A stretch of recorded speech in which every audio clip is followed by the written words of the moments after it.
As it turns out, Nightreign videos have been released. Here's the thing, every single of these have a footage provided by Bandai Namco. So when it comes to the gameplay, it's all going to be the same. That being said, I think VatiVidya is the best choice. So yeah, let's play Vati's video. Recently, I played 6 hours of Elden Ring Nightreign, and we were locked in for that entire time. This game is addictive, it's intense, it's way faster paced than I expected, and I think it's gonna be a hit.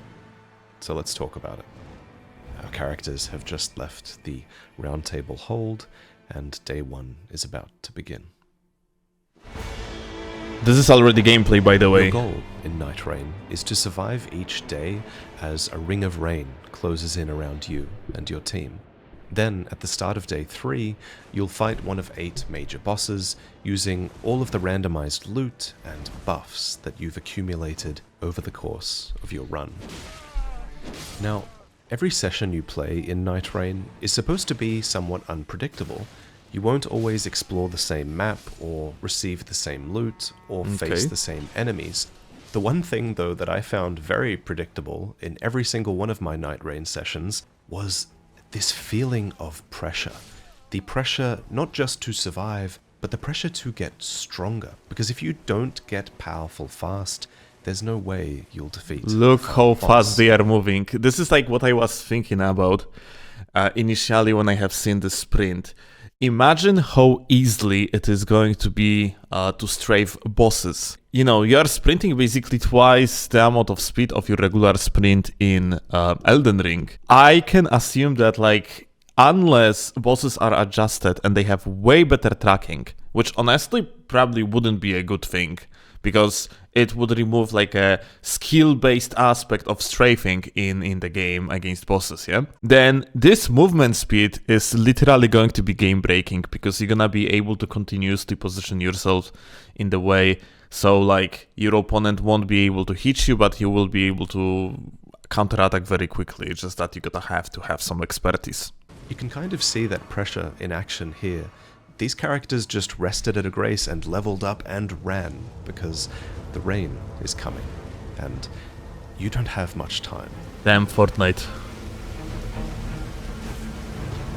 It's actually so pretty, by the way. In our playthrough session, we would have to make these split-second decisions about where to go and what to do, and most importantly, whether we had the time to do it.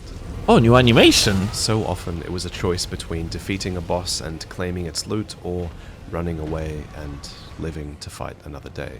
So many subtle changes have been made to the mechanics of Elden Ring as well, and all of these changes have been made in the name of speed and efficiency. Speed and efficiency, and here, like in the chat, Ferb is saying that from Oro videos, crouching got removed now. Is the high-speed dash. Aha. So that's what they did. They actually removed one of the mechanics. That's kind of unfortunate, honestly. For example, you can now vault easily over objects and even enemies as well. Oh my god. Get where you need to go. That's actually so cool. Where you need torrent to traverse the map. Now you can press L3 to activate a powerful sprint. Okay, here we go, L3. You can also activate spirit springs on foot, which vault you so high up into the air. Also, There's no fall damage in Nightreign, so from high places it's easy to justify jumping down and getting to where you need to be. Let's talk about the different classes, the different Nightfarers that you can choose to play in the Below you have written that we could only choose between 4 Nightfarers in our demo, but the full game will have more. Okay, it's gonna be 8 initially, as far as I know. I wonder if like more of classes gonna be introduced through the DLCs. This is the Recluse, a mage character. Nightfarer, like other characters, has an ability and an ultimate that you can use. Ability and they've ultimate. Turned the HUD off for the footage that they've given us, but I remember what these abilities and skills looked like, so I've drawn them, and this is where they are usually on screen. Your activated ability is on the left, and your ultimate is on the right. Wait, it actually covers so much of the screen? This actual legitimate representation of the HUD? That's quite some clutter, holy shit. Both of these circles fill up over time, and When they're full, that's when you can use the ability or the ultimate. Now, the Recluse has an ability that is actually much more complicated than the other characters' abilities, and I think they designed it this way because the Recluse is designed to be a backline character. In Nightreign, the spells you cast are tied to the weapons you pick up, so you usually only have 1 or 2 or 3 or 4 spells on hand. So From Software has given mages another system to sort of micromanage while they're standing in the backline casting spells. Let me explain really quickly how it works. Basically, whenever an enemy or a teammate gets tagged by a certain type of damage, like fire or magic or holy, a little marker will appear on them, and then the Recluse can absorb that type of energy, getting a little bit of mana, but more importantly, filling out one of these small orbs. Then, when you've acquired 3 elements, you can unleash the Recluse's ability, generating a unique spell based on the combination of elements you've acquired. Sounds fun. I am a little bit worried about one particular thing in this gameplay though. Not sure if you have noticed like the length of the dashes, but this is like a Bloodborne dash basically. Like 1-to-1 when it comes to the length and everything. Check this out. Your activated ability. Look at this dash. It actually goes so far. Both of these circles fill up over time. And it kind of looks very spammable, and speaking of the fact like the ability is just like a refill, you have like to fill them up and so on. It is actually apparently a little bit different system to what the initial articles from IGN and portals alike were mentioning, because we were actually being informed about cooldowns, so I have expected something more like League of Legends abilities, where you just click an ability, it goes on the cooldown, then it goes off the cooldown, and then you can use it again. But apparently it's like the abilities working the way that you have to fill them up by apparently just, I don't know, like doing some sort of the offensive actions, which I guess is actually a good solution, because it essentially means we are not going to have situation where, for example, like someone just would do absolutely nothing but spam ability.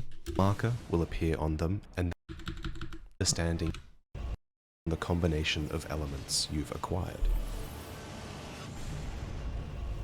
So a huge part of this character's skill expression is going to be understanding intuitively what these different combinations of spell are and whether you're in the right position to cast them.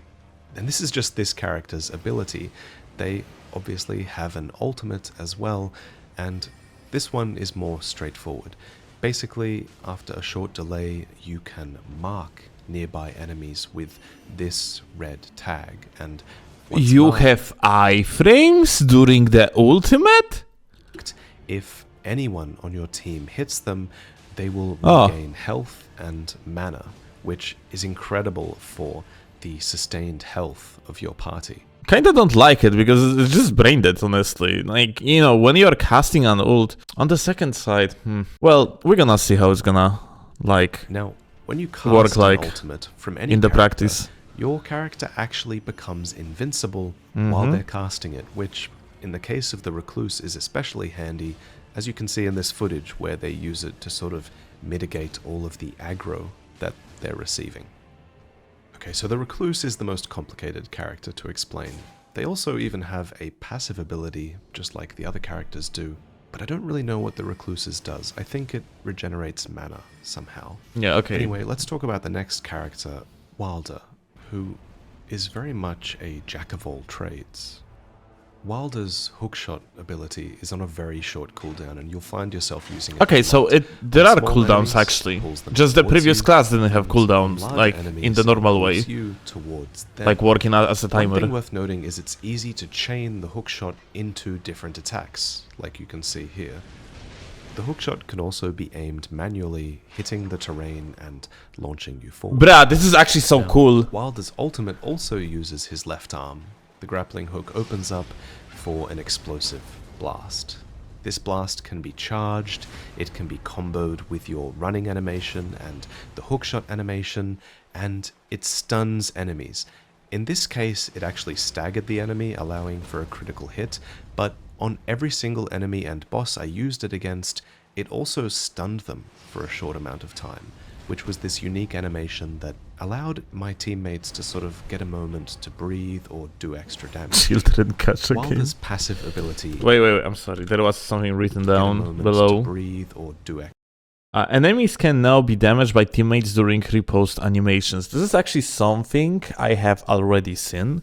On the initial trailer of the game, you had a situation when one of the teammates actually got grabbed by a monster, by a boss or mini boss or whatever, and then like some dude, an archer, just like climbed up on the pillar and just shoot the dragon in the face, stunning them in the process. So it seems like it's not only like the enemies can be damaged by teammates during repost animations, it's also that like they can be damaged during grabs and practically everything. Like just maybe we are going to end up having strategies where one of the players is going to actually fish for getting grabbed by a grab attack just in order so the rest of the team can actually apply free DPS. We're gonna see. Like this sounds abusable, honestly. extra damage. Wilder's passive ability is a one-time use effect that allows him to completely negate any instant of damage that would have killed him. You might have just seen it activate there. Basically, Wilder does this brief moment of inspired acrobatics and gets a second chance instead of being downed. Next, let's talk about the Guardian. So the Guardian's passive ability is this shield stance, I'm pretty sure, which increases your guarding capabilities at the expense of your movement. Their ability is this whirlwind attack, which seems to get rid of environmental effects like the Death Blight here, but moreover, its main function is to interrupt. No, I don't think, frankly, I don't think that's the case. I think this is just like complete accident that this Death Blight actually went away.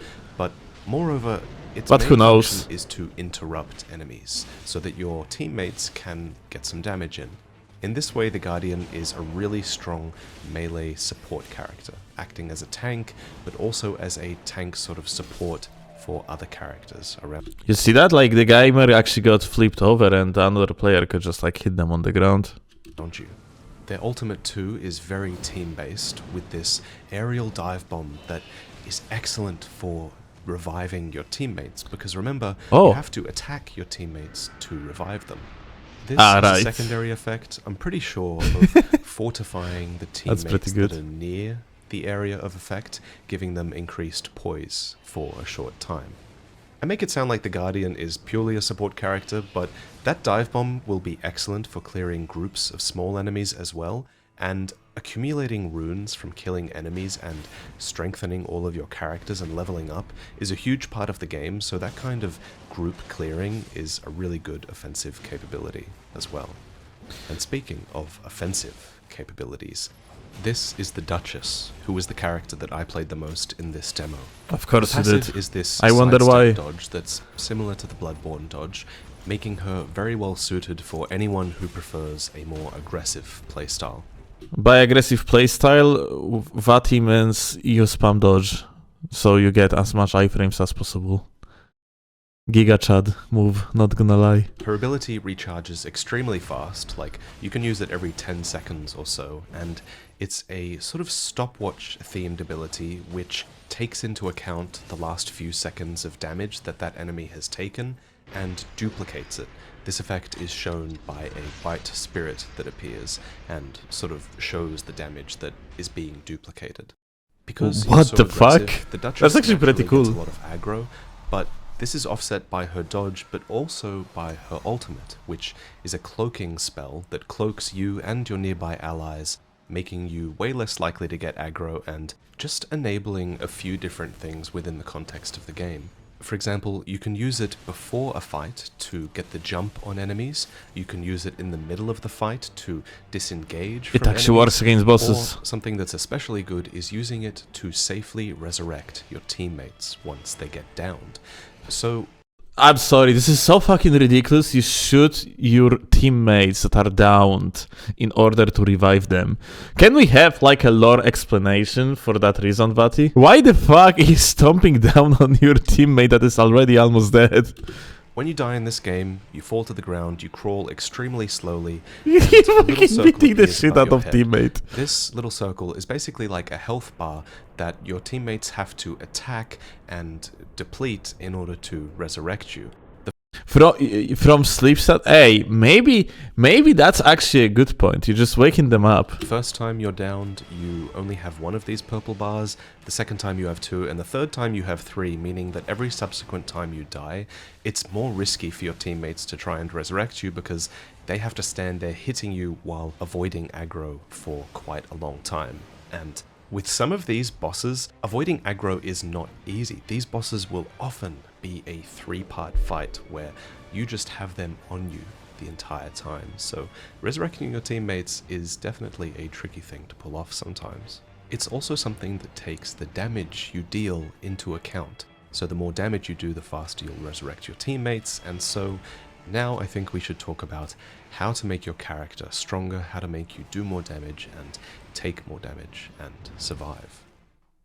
Okay, so the footage they gave us is really quite good. It does a good job of showcasing things that are important to the game, but RP walking like this is not one of them. If you did this in game, your teammates will scream at you. Like, That's you a don't good have time point. to do this kind of thing. You By the way, this is actually like how the loot looks like. evaluating weapons and items and stats. Oh, look at that. And this is actually something that I have seen on different footage earlier. So like this is a 3-spear, yeah? Just an item in the game. You need a minimum level in the top right corner.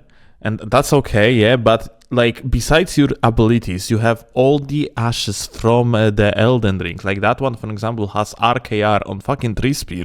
That, by the way, like it goes so well with this passive. Because like items also have the additional passives. This one for one have improved charge attacks. I have seen other passive that makes you actually gain, for example, HP upon attacking your opponent. So basically a lifesteal. But improved charge attacks with the 3-spear that has RKR on essentially means you can double hit your opponent with the RKR fully charged R2 of the 3-spear if you can actually two-hand the weapons, because yet again, I'm actually not sure if that's even possible, but this is, that's actually crazy. Also like 81 on the attack that is apparently of the holy, like slash sacred origin, there is like no physical damage on the 3-spear, so like weapons got rebalanced, like the values of the damage and stuff is different. As fast as you can, because you also have to think about where to go next, and yeah, it's just crazy. So, oh, Bastard Sword, improved guarding ability, well that's dog shit. Big part of skill expression is being able to look at a weapon and oh, look, and then you have Great Omen Killer Cleaver, improved lightning damage negation. Well, it has Crackblade on. Well, this is actually so cool though. Like you have status element as well, which is like a bleed, which is just additional status basically. Honestly, I like it. I like what I see. I think that's a pretty good system. I think like it's gonna be a lot of fun just wishing that that weapon that you potentially see on the ground of the category that you really want to have going to turn out to have like a good stats, or maybe quite opposed, like you're gonna have a fucking dogshit stats. You're gonna get upset about it, and that's also like a part of actual charm of the game. Well, this game is essentially a roguelike, and that's nice. and saying, okay, this suits my Oh, menus! Look!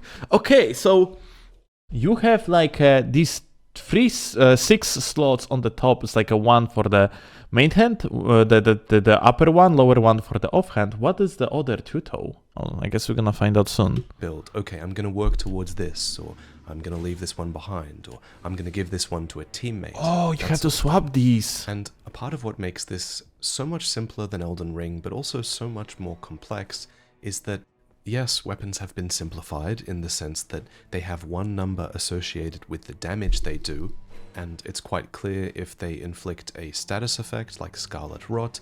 It's obvious if you've played the base game which skill is tied to the weapon, but what makes this so much more complex is that every single piece of equipment now comes with passive buffs. Yeah, like I mentioned, but I want to actually look like, so these lower ones are just consumables. Now the question is, what are these 2 slots up here? Like what these are for? Is that every single your character, even if the weapon isn't actually in your hand. So wait, wait, again? now comes with passive buffs Passive that buffs. affect your character even if the weapon isn't actually in your hand. Okay, does he mean like if something is in the offhand, or like for example, let's say if you have like two-handing in the weapon, then like the weapon is on your backs, or he means if the weapon is literally in the inventory? If he means in the inventory, then holy shit, like these passives going to have a huge importance, and it's gonna be very important to look for different weapons, theoretically even of like a shit tier. Just looking through every single loot is going to make sense if you, for example, want to make, let's say, a run with a character that just, I don't know, like going to deal shit tons of charge attack damage. Like we have improved charge attack passive here, yeah? You want to collect multiple passives of this type, then like since you have like 6 slots, you have like I assume like every single of these might get like around like that 10% of the additional charge attack, then you legitimately going to deal almost 60% more damage out of the charge attacks, which is fucking huge. And then you put on top of that like a Royal Knight's Resolve. If it works like in the original game, it is like 40% more damage. It stacks up to like insane amounts. So yeah, that's actually interesting. I like the system. So you have 6 weapon slots in this game, and you want to fill every single one of them because every weapon will confer a different passive buff that will affect the main weapon that you have in your hand. So it's inventory. So, say, for example, these 3 armaments drop for you. Which ones would you take with you? If you're playing a melee character, the Tree Spear might be great because it actually has a really good charge attack and it increases the damage that charge attacks do. So you might want to base your build more around a charge attack playstyle. Or if you have the Duchess on your team, you might want to grab the Bleed weapon because Bleed seems to synergize really well with the stopwatch ability that duplicates damage. Being able to spot these synergies in an instant and try to make your build on the fly was a really big part of what made this game so fun to me. You should also be evaluating consumables because you can only carry 4 stacks of any one consumable at any one time. Right. And consumables are really good now. Firebombs are now handheld nukes that can be thrown in midair, and weapon buffs can be applied to any weapon, and they're powerful, so bear that in mind. Another thing that's really important is... Oh, map! Look at that. Okay, and before we're gonna look at the map, look at the top left corner. I'm not sure if you actually see it because of the chat, but you have like 4 options. First one is for the map. Second one is most likely for your, inventory. Third one is for the character stat display, and fourth one is for settings. So like settings we actually ignore, yeah, but there is like essentially no separation for inventory and essentially like your bug, yeah. So no hard swaps at all, it seems like. Everything you have, dude, like this game is made for Redditors. They listened to Reddit. They actually removed hard swaps from the game, for fucking fuck's sake. Oh well. Ideally, you'll have someone on your team who's really good at quickly evaluating where it will be best to go next. There are a lot of important landmarks in this game, and many of them will be recognizable across multiple sessions. For example, you see that black rise off to the right there? So if you solve the puzzle and make your way to the top, you'll get a choice of 3 armaments and or buffs to choose from, which usually is a reward that's exclusive to when you kill bosses in this game.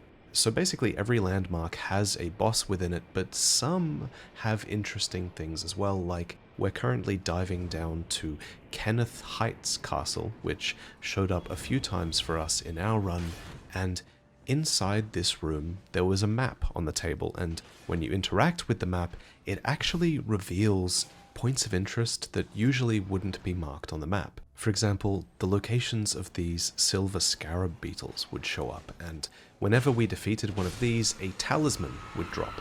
Each character has 2 talisman slots. Okay, so these 2 slots were for tallies. Yeah, as expected, honestly. And being able to loot a talisman usually was a really big power spike for one member of our team. And I don't have footage of it, but Kenneth Height's map also revealed the location of merchants on the map. And Okay. these merchants were And all hell yeah, I was actually wondering if they are going to do that. We're gonna have like merchants. always next to a smithing table, and they always sold one type of smithing stone, which would have allowed you to level up your weapon.